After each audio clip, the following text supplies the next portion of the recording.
Oi, meus amores, tudo bem com vocês? Eu espero que sim. Vamos começar mais uma aulinha agora. Nosso conteúdo dessa vez é volume.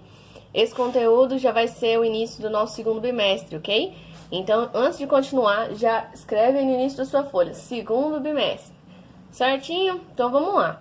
Eu fiz esse mapa mental com algumas características básicas pra gente conseguir entender um pouco mais sobre volume. A primeira coisa seria a definição, certo? A definição diz que volume é um espaço ocupado por um corpo ou a capacidade que ele tem de comportar alguma substância. Um exemplo seria uma piscina, certo? A quantidade de água que cabe dentro de uma piscina seria o volume dela, tá bom? Outra coisa bem importante é a gente saber que o volume eu só calculo quando eu tenho figuras com 3 dimensões. O que seria isso? Comprimento, largura e altura. Por exemplo, eu não consigo calcular o volume desta folha aqui. Por quê? Porque ela só tem 2 dimensões, ela só tem um comprimento e uma largura. Um outro exemplo.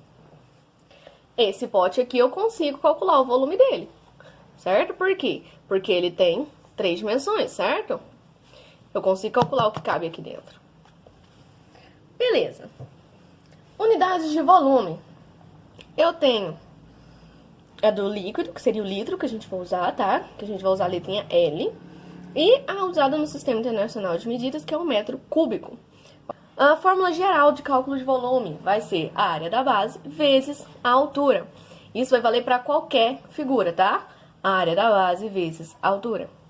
As principais figuras que a gente vai estar trabalhando por enquanto serão essas aqui. Professora, tem mais figuras? Tem mais figuras sim, tem uma infinidade de figuras. E para todas elas, essa ideia da área da base vezes a altura vai valer, tá bom?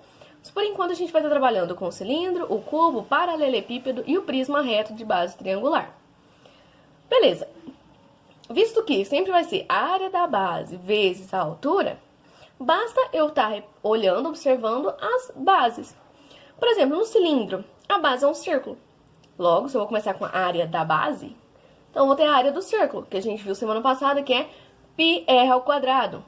Então, eu vou fazer πr ao quadrado vezes a altura, e assim eu tenho o volume. No cubo, o cubo tem todos os lados iguais, certo?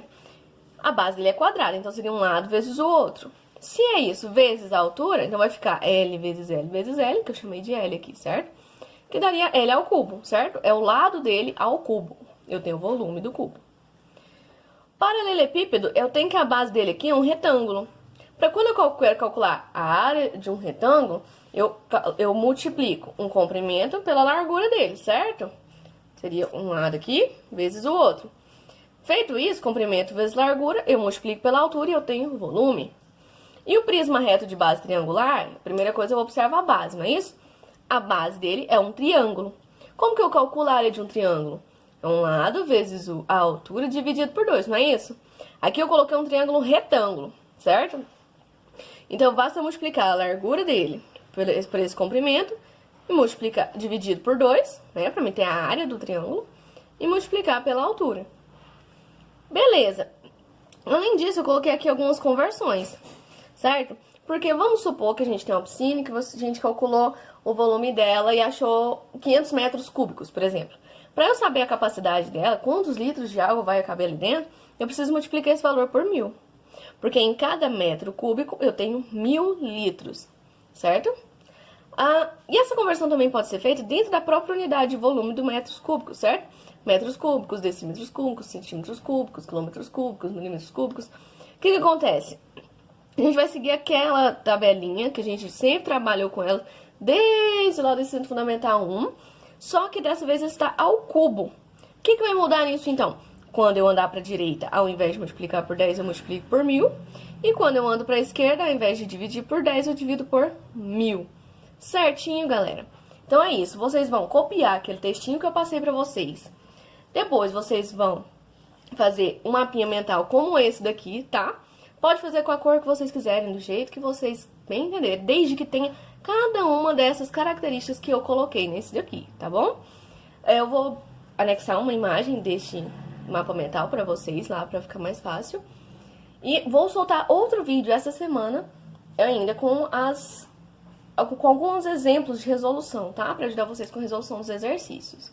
Então é isso, pessoal. Fiquem com Deus. Um beijão.